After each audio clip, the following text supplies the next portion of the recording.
Get over here!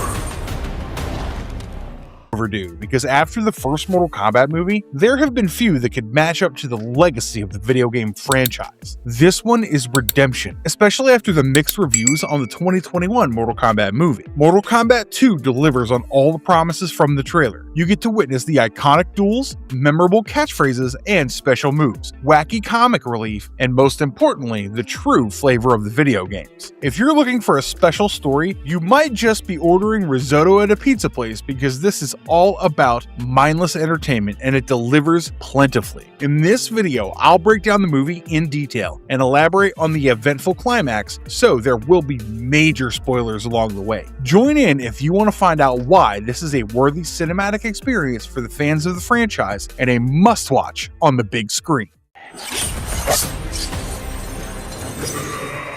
So, I've barely settled in my seat with my popcorn and soda, and the movie starts off with a bang. From the onset, it becomes clear that the director doesn't want to waste any time to get straight into some good old-fashioned Mortal Kombat action. It's a flashback scene from Edenia, where King Jared is preparing for a battle to save his kingdom. It's a welcome sight for the fans, because we've rarely seen the beautiful realm of Edenia in cinema. However, the joy is short-lived as we learn that King Jared is the last remaining warrior, and he must win if he wants to save his kingdom. It's nice to see his subjects rallying behind him, and he offers a few words of wisdom for his young daughter Kitana. Then we have the introduction of Shao Kahn, and boy, isn't he intimidating. Kudos to Martin Ford for this special performance, and the director, Simon McQuoid, almost gives him an invincible Darth Vader vibe. His overwhelming presence, with his face covered in the iconic helmet and spiked hammer in his hands, immediately tells you that Jared isn't winning this one, and he doesn't. It's a bloody battle where Jared gets his fingers sliced off before being killed in front of his wife Sindel and daughter Kitana. It almost reminds me of the fight between the Mountain and the Viper in Game of Thrones, and after his win, Shao Kahn takes over Edenia.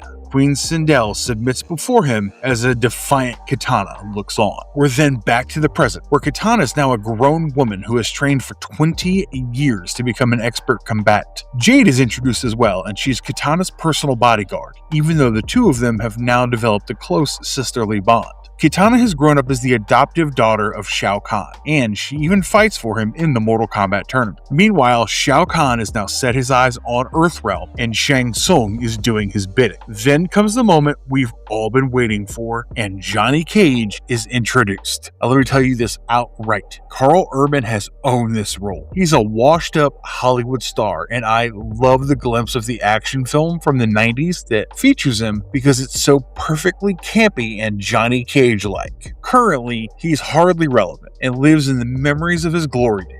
During a fan event, he's about to head back to his car when he's interrupted by Lord Raiden and Sonya Blade. Raiden tries to tell him about the Mortal Kombat tournament and how he's been selected to be one of the fighters for Earthrealm because, of course, he doesn't take him seriously. It's only when he opens a portal that Cage reluctantly walks through it and ends up straight into Raiden's Sky Temple. Here, he sees the likes of Jax with his metal arms and Cole Young and Liu Kang as they're all training. Sonya tells him that Cole Young is the descendant of Scorpion, Jax is her former Special Forces partner, and Liu Kang is Earthrealm's best fighter. She also talks about how Cage is a replacement for Kung Lao, who's been murdered, but Johnny Cage is not thrilled. He's skeptical about the fact that he has no such superpowers, and his past heroics with martial arts are from a bygone era. No amount of convincing can make him stay, as he demands to be sent back, even though Sonya warns him that the choice of the gods cannot be deferred, and he would be drafted into the tournament when the time comes. Raiden opens the portal for him to go back, and the next thing you know, Cage is chilling in a bar as Ed Boon serves him a few drinks. Meanwhile, the necromancer Quan Chi is at work as he resurrects someone for Shao Kahn, and it's none other than the notorious Kano. Unfortunately, he remarks that Kano's mind is so very corrupted that he can't really be brainwashed completely.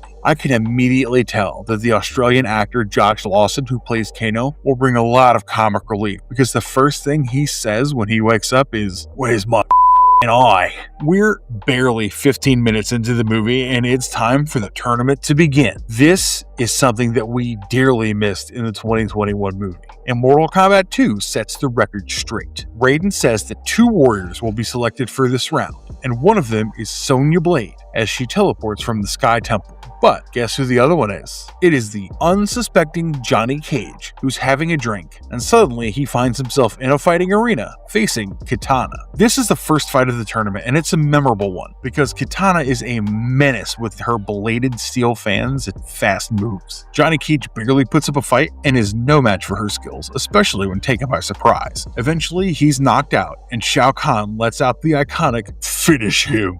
But Kitana spares his life and settles for the victory. It's one win for Outworld and a quick defeat for Earthrealm, but at least Cage didn't get a brutal death and makes it back to the Sky Temple.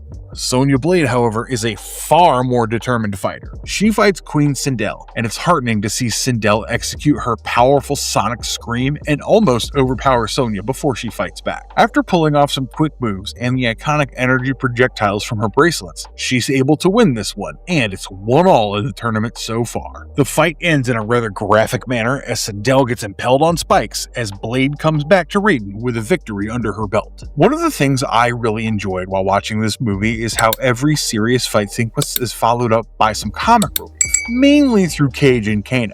After his resurrection, Kano keeps pursuing Quan Chi to get him eyes that can shoot a laser. The Australian accent fits his character perfectly, and he even nags Quan Chi enough to get the eyes. But the real deal about his resurrection is something else entirely. Kano had stolen Shinnok's amulet, and Quan Chi recovers it from him and takes it to Shao Kahn. Also, there's a twist in the story as Kitana visits the Sky Temple, and Johnny Cage is surprised to learn that she secretly works as an informer for Raiden as she comes with information about the amulet. She tells them that if Shao Kahn utilizes it right, he can turn into a literal god, and you can understand how high the stakes are for her here. As for Cage, he just realizes that he got his ass kicked by one of the good guys who only wanted to put up a show for her adoptive father. The next part of the movie really takes me by surprise because it happens so suddenly. Kung Lao returns in his new avatar as he now fights for Shao Kahn. He invades Raiden's Sky Temple, catching everyone off guard. His powerful bladed hat slices the throat of Raiden, and all of a sudden, the defenders of Earthrealm are left without their guide. Raiden is immobilized, not dead, but severely injured and at risk before Kung Lao slips away. Also, this is just in time for the second round, and Jax and Cole Young are summoned for the fight. I almost got my brain in a tangle, so much happens so quickly in these 5 minutes. Jax takes on Jade, and the fight sequence shows the skills of Jax as he gets the better of her, using her own staff against her. However, much like Kitana, he spares her life, even though it marks another victory for Earthrealm. Cole Young isn't so lucky as he faces the mighty Shao Kahn, and this is his moment to shine.